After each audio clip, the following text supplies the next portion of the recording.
Budget பிரைஸ்ல Redmi 12C அப்புறம் Redmi 13C அப்படின்ற போனை இன்னைக்கு Xiaomi லான்ச் பண்ணிருக்காங்க. சோ அதான் நம்ம கையில இருக்குது. இன்னைக்கு இந்த போனை நம்ம அன்பாக்ஸ் பண்ணிட்டு இதுல என்னென்ன ஸ்பெஷலான விஷயங்கள் இருக்குது அப்படின்றத பார்க்க போறோம். சோ பாக்ஸ் இதுதான் எப்பவும் மாதிரி இல்லாம இந்த தடவை வந்து ரெட் கலர்ல ஃபுல் அண்ட் ஃபுல் வந்து கொடுத்திருக்காங்க. முன்னாடி உள்ள Redmi போன் வாங்குனவங்களுக்கு தெரியும் இந்த மாதிரி தான் இருக்கும்.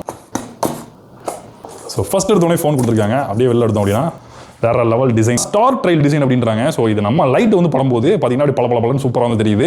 ஒரு USB Type-C cable 10 what support பண்ணக்கூடிய ஒரு சார்ஜர் வந்து கொடுத்துருக்காங்க. பாட்டம்ல ஒரு Type-C போர்ட் இருக்குது, அது மாதிரி ஸ்பீக்கர் கில்ஸ் கொடுத்துருக்காங்க. டாப்ல வந்து ஹெட்ஃபோன் ஜாக் வந்து இருக்குது, ஸ்டீரியோ ஸ்பீக்கர்ஸ் வந்து கிடையாது. இந்த போன ஹைலைட்ஸ் எல்லாம் பார்க்கலாம். இந்த போன்ல டுயல் 5G கொடுத்துருக்காங்க. நீங்க ரெண்டு சிம் கார்டுலயுமே 5G வந்து யூஸ் பண்ணிக்க முடியும். 50 மெகா பிக்சல் ரியர் கேமரா கொடுத்துருக்காங்க. ஃப்ரண்ட் கேமரா வரும்போது கொஞ்சம் குறைவா தான் இருக்குது, 5 மெகா பிக்சல் தான் வந்து கொடுத்துருக்காங்க. UFS 2.2 சப்போர்ட் இருக்குது. உங்களால ஃபாஸ்டா வந்து போனை வந்து யூஸ் பண்றதுக்கு ரொம்பவே ஹெல்ப்ஃபுல்லா இருக்கும். டெடிகேட்டடா SD கார்டு வந்து யூஸ் பண்ணிக்க முடியும். ரெண்டு சிம் கார்டு பிளஸ் ஒரு SD கார்டை வந்து யூஸ் பண்ணிக்கலாம். மேசிவான 5000 mAh வந்து கொடுத்திருக்காங்க. இதுக்கு 18 வாட்ஸ் ஃபாஸ்ட் சார்ஜிங் சப்போர்ட் வந்து இருக்குது. பட் இந்த பாக்ஸ்ல 10 வாட் சார்ஜர் வந்து கொடுத்திருக்காங்க. Redmi 12C ல அவங்க fingerprint sensor பொறுத்தவரை ரியர் சைடுல வந்து கொடுத்திருந்தாங்க. இங்க வந்து சைடு மவுண்டட் fingerprint sensor வந்து மாத்திட்டாங்க. ரொம்ப கன்வீனியன்ட்டா இருக்குன்னு சொல்றாங்க. ப்ராசஸர் வரும்போது இங்க MediaTek Dimensity 6100 Plus அப்படிங்கற ப்ராசஸர் யூஸ் பண்ணிருக்காங்க. இது எந்த அளவுக்கு ஃபாஸ்டா இருக்குது அப்படிங்கறத நம்ம ரிவ்யூல வந்து பார்க்கலாம். இந்த வீடியோ முன்னாடி எடுத்துட்டு இருக்கறதால இதோட பிரைசிங் வந்து எனக்கு தெரியல. சோ என்ன பிரைஸ் அப்படிங்கறத நான் கீழ வந்து கமெண்ட்ல வந்து பின் பண்றேன். இந்த போனுடைய ஃபுல் ரிவ்யூ கூடிய சீக்கிரம் நம்ம சேனல்ல அப்லோட் பண்ண போறோம், பாருங்க.